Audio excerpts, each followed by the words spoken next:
আসসালামু আলাইকুম। আমি আছি হযরত শাহজালাল আন্তর্জাতিক বিমানবন্দরে। তো সৌদি আরব যাব। অনেক দিনের স্বপ্ন আমার যে সৌদি আরব যাব। তো ফ্যামিলির অনেকেই ছিল আমারে আগে দেওয়ার জন্য। তো অনেকগুলো লাইন ছিল। লাইনে দাঁড়িয়েছিলাম। তো কাগজপাতি সামলে ভিতরে আসলাম। আসার পরেই বাহিরটা দেখতেছিলাম ভিতর থেকে। এই যে প্লেনে আমরা সৌদি আরব যাব আমি। তো এক আপুর সাথে দেখা হইলো। আপুর সাথে গল্প করতেছিলাম আর ভাই চতুর্দিকে অনেক মেয়ে মেয়ে ভাই, চলে আসো তোমরাও, না আসলে তোমরা ভাই এত মেয়ে দেখতে পারবা না, চলে আসো চিল। আর অনেক কাগজপাতি ছিল, কাগজপাতি চেকমেক করে সব কিছু করে চলে আসলাম ভিতরে।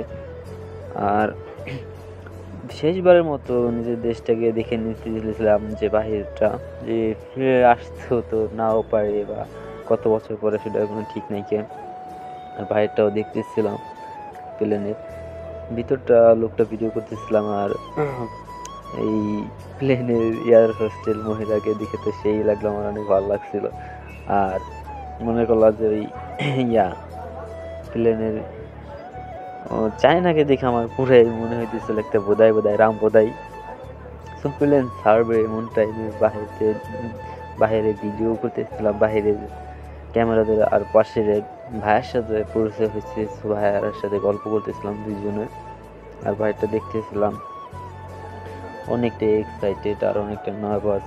ফার্স্ট টাইম নিজের দেশ ছেড়ে যাচ্ছি আর অন্য পদের একটা ফিলিংস, ওটা বলে বুঝতে পারবো না।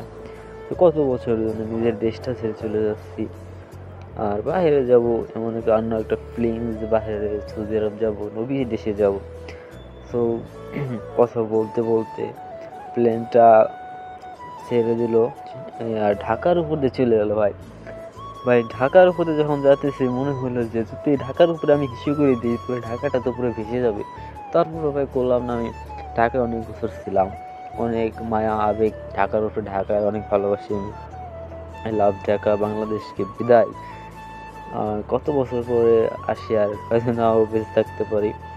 তো চলে আসলাম সৌদি আরব 8-9 ঘন্টার জার্নির পরে চলে আসলাম।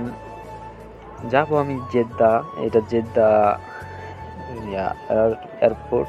আমি 2-4 দিন থেকে যাব রিয়াদ, বাই